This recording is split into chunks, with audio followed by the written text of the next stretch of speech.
Kami ni ialah daripada Persatuan Usahawan Internet Malaysia. Daripada Persatuan Usahawan Internet Malaysia. Jadi, kenyataan media yang kami nak buat ni, ini saya akan bagi brief dan mungkin Q&A ke apa selepas ni lah.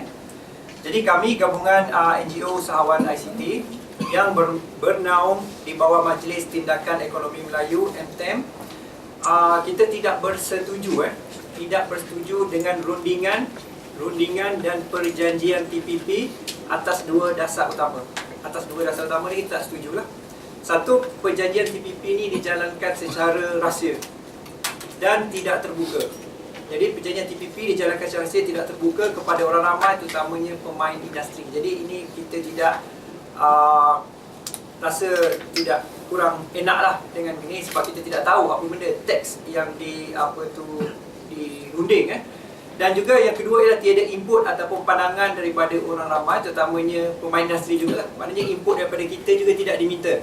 Jadi dua tadi, iaitu dijalankan secara rahsia dan teks ucapan, teks ataupun rundingan tidak dikeluarkan, secrecy. Dan nombor dua ialah tiada input daripada kita. Okey, so kerisauan kami ni dia memuncak apabila kami dapat tahu 14 chapter daripada 29 chapter secara teknikal telah muktamad. Dia bukan sains, secara teknikal dah muktamad. Jadi antara perkara yang perlu ambil perhatian kami dapati bila bercerita tentang ICT ini ialah bab intellectual property lah, ataupun chapter intellectual property. Jadi harta intelek ni, dia ni antara yang paling kita risau pasal dia adalah paling panjang, iaitu lebih 80 muka surat. Ini kita dapati daripada dokumen perunding daripada New Zealand. Jadi ini adalah bab paling panjang. Jadi harta intelek ni juga merangkumi hak cipta, trademarks, patent dan kemungkinan besar juga geographical indications. Okey, so isu hak cipta, apa yang menyebabkan kami bimbang dalam bab hak cipta inilah tidak pernah dikeluarkan kepada umum dan tidak melibatkan pemain industri sendiri. Jadi apa yang kita risau, banyak cadangan juga dalam chapter tersebut, banyak sangat dalam bentuk bracket dan alternatif. Jadi ini maknanya dia boleh ubah suai dan ditambah kemudiannya. Tak tahulah, mungkin disediakan satu kontainer untuk dia membenarkan ataupun membentuk satu legislatif baru. Okey, so isu-isu utama, kita terus kepada isu. Sekali lagi saya nak terangkan, tiada teks yang didedahkan kepada pemain industri. Lepas tu kalau contoh lain, apabila kita lihat tentang intellectual property ni, sebenarnya kes intellectual property ni dah lama. Contohnya daripada WTO lagi, kepada dia telah buat kepada contoh sekarang saya bagi, apabila berlaku Digital Millennium Copyright Act. Jadi tujuannya nak hapuskan laluan cetak ropak, tapi apa yang bertukar sebenarnya ialah dia menjadi sekatan dan bahaya kepada pengguna, saintis dan pesanan. Boleh lihat selama 15 tahun ada 7 bahagian yang telah disenaraikan kegagalan Digital Millennium Copyright Act. Nombor 3 ialah naik taraf ACTA ataupun Anti-Counterfeiting Trade Agreement yang ditangani pada Oktober 2011. Jadi apa yang kita lihat sebenarnya ialah ini adalah kesinambungan kes ataupun isu kontroversi lama, iaitu ACTA itu sendiri. Maknanya daripada daripada Digital Millennium Copyright Act kepada ACTA. Jadi sangat kontroversi kerana contoh yang berlaku apabila ACTA ni dilaksanakan, internet service provider ni dia akan gunakan internet service provider ataupun yang yang penyedia, macam contohnya TM dan sebagainya yang sekarang guna ni, dia menggunakan ni sebagai polis untuk tangkap orang yang melakukan copyright infringement ataupun copyright yang melanggar hak copyright lah. Jadi ini dia lakukan dengan melakukan penyaringan atau sekatan kandungan digital atau menutup terus talian internet pengguna. So ini isu dia. So dua ialah dia juga melanggar hak privacy, hak individu, ataupun dalam law dia panggil due process lah. So ini maksudnya dia boleh memanipulasi penguasaan otoriti dan proses fasilitasi sendiri untuk mengenakan hukuman pada individu menggunakan penyelewengan lah. Ataupun kita akan cerita dalam sebab lagi, satu lagi itu dinamakan policy laundering. So ACTA ni juga dia menggunakan kunci digital. Kunci digital ni dia tujuan untuk mengawal proses ataupun kandungan digital tersebut. Jadi contoh kalau seorang student dia beli contohnya dia beli kandungan pembelajaran daripada internet, melalui internet, dia beli untuk penggunaan komputer. Jadi apabila dia menggunakan format lain, menggunakan e-reader dia, sama ada .pub dan sebagainya, itu dikira melanggar hak cipta dan boleh dikatakan jenayah. Jadi antara benda-benda ni sebenarnya dia bad idea lah, ataupun idea yang tidak masuk akal sebenarnya. Jadi akta juga, selain itu akta juga meningkatkan penalti bagi kesalahan hak cipta walaupun tujuan peribadi. Macam student tadi, tujuan peribadi dia nak guna, dia bukan komersial, tapi dia still kena juga charge. Jadi isu-isu ni perlu didetail balik sebenarnya apa benda sebenarnya yang dia cuba buat, ataupun apakah kaedah kita dapat teknologi baru ataupun cara IP yang baru, adakah ini akan membuatkan lebih baik, ataupun kita perlu lihat dia punya keseragaman ataupun balance dia. Balance tidak apa yang dibuatnya. Jadi antara lain juga, kalau kita lihat United States Trade Representative ni, dia berusaha untuk tanganan untuk semua negara ni. Maknanya kalau TPP ni ditandatangani ni, seperti ACTA itu, walaupun 6 ataupun 8 negara daripada keseluruhan, mereka tetap meminta ataupun menggunakan kuasa ini untuk negara lain bersetuju lah, walaupun tidak terlibat dalam rundingan. Kerana dia ada ni lah, dia ada kumpulan mereka. So jadi USTR ni, United States Trade Representative ni, yang kita perhatikan dia mula buat undang-undang yang lebih kompleks. Dan kita dapati rupanya agenda utamanya ialah satu, untuk memajukan dia punya entertainment industry. Industri dia punya hiburan dan juga pharmaceutical.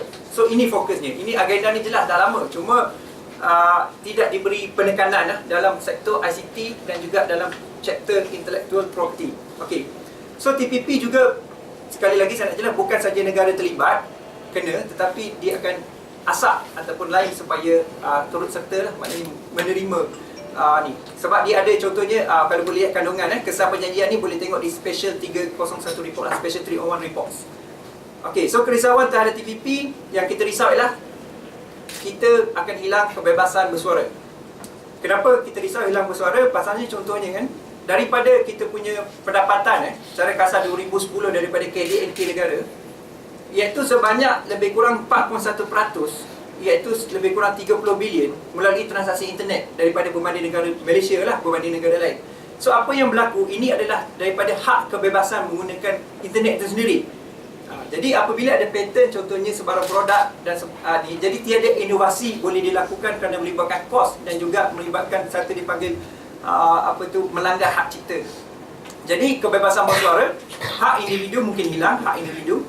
Inovasi dah disebutkan tadi. Masa depan infrastruktur global internet sendiri, mana infrastruktur global lebih banyak kekangan lah, dari segi untuk mengembangkan dan bukannya dari segi untuk membantu, tapi lebih kepada untuk mengekang. Jadi hak negara berdaulat, sovereignty, untuk membangunkan polisi dan undang-undang mengikut keutamaan domestik. Isunya keutamaan domestik macam sekarang kalau kita tengok kes 2 hari lepas baru Gani Pantai menceritakan pasal kes pasangan Alvin. Alvin, dia ni kesnya adalah menggunakan internet. So isunya itu undang-undang domestik. Adakah undang-undang domestik ini perlu dicampur daripada negara luar? So isu itu isu kita.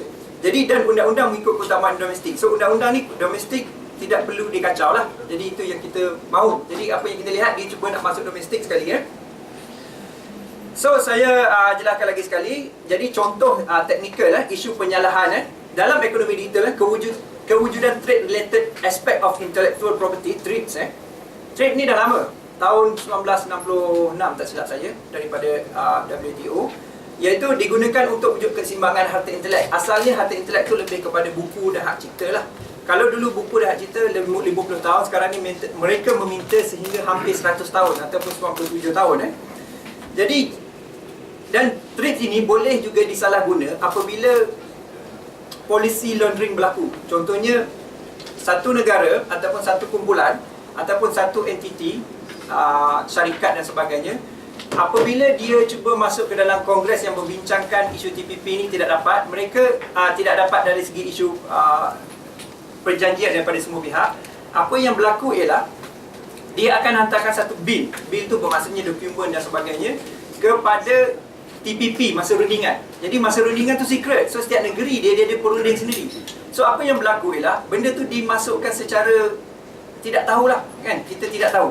Contohnya Malaysia tidak tahu ini dilaksanakan dan sebagainya. Tapi bila sampai tahap perjanjian tu ditandatangani kan, signatory tanda tangan. Apa yang berlaku ialah kita tidak boleh kata apa-apa kerana dia pun cakap ini sudah terkandung di dalam kita punya perjanjian. Sedangkan perjanjian ada sekresi dan sama mereka pun tidak lihat dokumen sama mereka. Cuma sekadar perbincangan sahaja. Sebab tu teks ucapan tu sebenarnya setiap teks perundingan setiap negara lain dan tidak dibincangkan secara umum. Itu yang menyebabkan kerisauan kita. Okey. Kalau contoh isu cloud computing pengkalan data contoh kalau di luar negara isu kedaulatan juga, isu data laman web, pengurusan transaksi dan juga maknanya maklumat-maklumat dalam negara juga boleh diakses oleh mereka lah. Banyak kes lah, macam contohnya Prism case dan sebagainya, itu dari bahagian cyber security So berbalik kepada isu digital right management. So bila intellectual property ni, contohnya bila yang dia buat dari secara detail, contoh bila ada buffer copies. Bila ada buffer copies ni maknanya bila ada satu data untuk diproses menghasilkan satu dokumen ataupun satu perisian, data-data juga, byte-byte data itu juga dikira sebagai satu kos ataupun dikira sebagai satu IP. Jadi menyebabkan dia akan meningkatkan kos sekaligus menjadikan liability kepada consumer. Consumer sendiri pun dah hak cipta, penghak cipta yang keluar cipta, dan consumer juga meningkat kosnya. Nombor dua ialah digital lock. Digital lock ni mengawal, tujuannya mengawal pengedaran atau cara pengedaran. Sebagai contoh kalau you beli contoh you beli satu produk lah katalah dalam bentuk buku magazine lah katanya, hanya boleh digunakan 5 kali saja ataupun sebarkan kepada kawan 5 kali saja, kemudian dia akan hilang. Perlu bayar lagi untuk dapatkan hak tersebut, untuk guna tersebut. So kalau kita kata tak masuk akal, jadi yang tidak masuk akal itulah yang telah dijalankan dalam akta dulu. So ini adalah TPP ni adalah di-upgrade kepada ACTA tadi, akta tadi. Okey. So lagi yang tadi yang awal-awal saya sebut, TPP boleh beri arahan kepada internet service provider jadi polis. Dan dia ada law dipanggil 3 strike law dalam US ni. Maknanya kalau satu kali you langgar copyright, okey, 2 kali okey, 3 kali kita boleh ban you terus daripada internet connection. Maknanya tak boleh masuk internet terus. So benda ni tidak memberi satu keseimbangan lah. Sebab tu kita kata due process tu, maknanya hak kita sebagai pengguna ni dengan hak negara ni, apakah dia punya sampai tahap macam tu dia boleh stop kita So itu yang kita tidak mahu. Okey. So yang ni saya telah cerita awal-awal, itu criminal small scale copyright infringement. Maknanya jenayah hak cipta, maknanya kalau itulah kita download muzik dan sebagainya dia jadi satu jenayah kalau kita tidak mempunyai lesen-lesen tertentu atau mengikut hak cipta tertentu. Okey. So isu utama kita ialah sebenarnya yang kita faham, TPP ni adalah untuk kebaikan. Itu betul dibuat untuk IP, dibuat untuk kebaikan. Tetapi tiada jaminan bahawa TPP akan memasukkan proposal terhad dan bersyarat untuk seimbangkan hak pengguna dan pemilik hak cipta. Jadi tiada, kita tak ada apa benda confirmation, assurance dan sebagainya.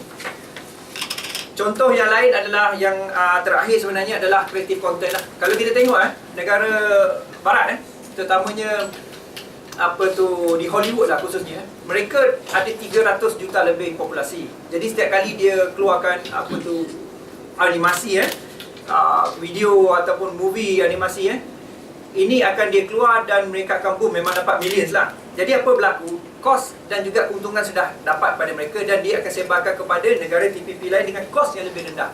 Jadi apa cerita dengan kita punya Upin Ipin, boy kita? Jadi ini tidak boleh menyebabkan kita tidak dapat bersaing kerana kos yang dikeluar penjualan itu lebih rendah daripada kos yang kita boleh buat produksi kita sendiri ataupun lebih kepada untuk menjenamakan atau mengeluarkan sesuatu video animasi. So ini dalam kategori creative content lah. So ini boleh menyebabkan kita tidak dapat bersaing dengan produk-produk kita sendiri. Dapat pasar tapi bila harga lagi murah, macam mana kita nak berniaga? Itu dia punya prinsipal dia. So kesimpulan dia, sektor e-commerce yang saya cerita tadi pasal perolehan KDNK tadi, kita peratus tinggi kerana banyak orang melakukan e-commerce hari ni banyak betul kita punya contohnya ahli kita pun kan, dan juga yang kat luar sana melakukan e-commerce secara senang lah. Maknanya boleh buka web dan jual, boleh buka Facebook dan jual, boleh buka blog dan jual kan. Tapi apa yang berlaku ialah bila ada banyak sekatan seperti ini, dia boleh menyebabkan e-commerce ataupun e-dagang ini berudum teruk. Ini jangkaan lah, dalam 5 tahun, 10 tahun ke 20 tahun lagi. So apa yang kita risaukan lagi lah, akan ada rejim baru lah tadilah yang menguasai internet service provider kita. So ada duty pula custom pada produk digital kita. Produk digital pun dikenakan duty custom.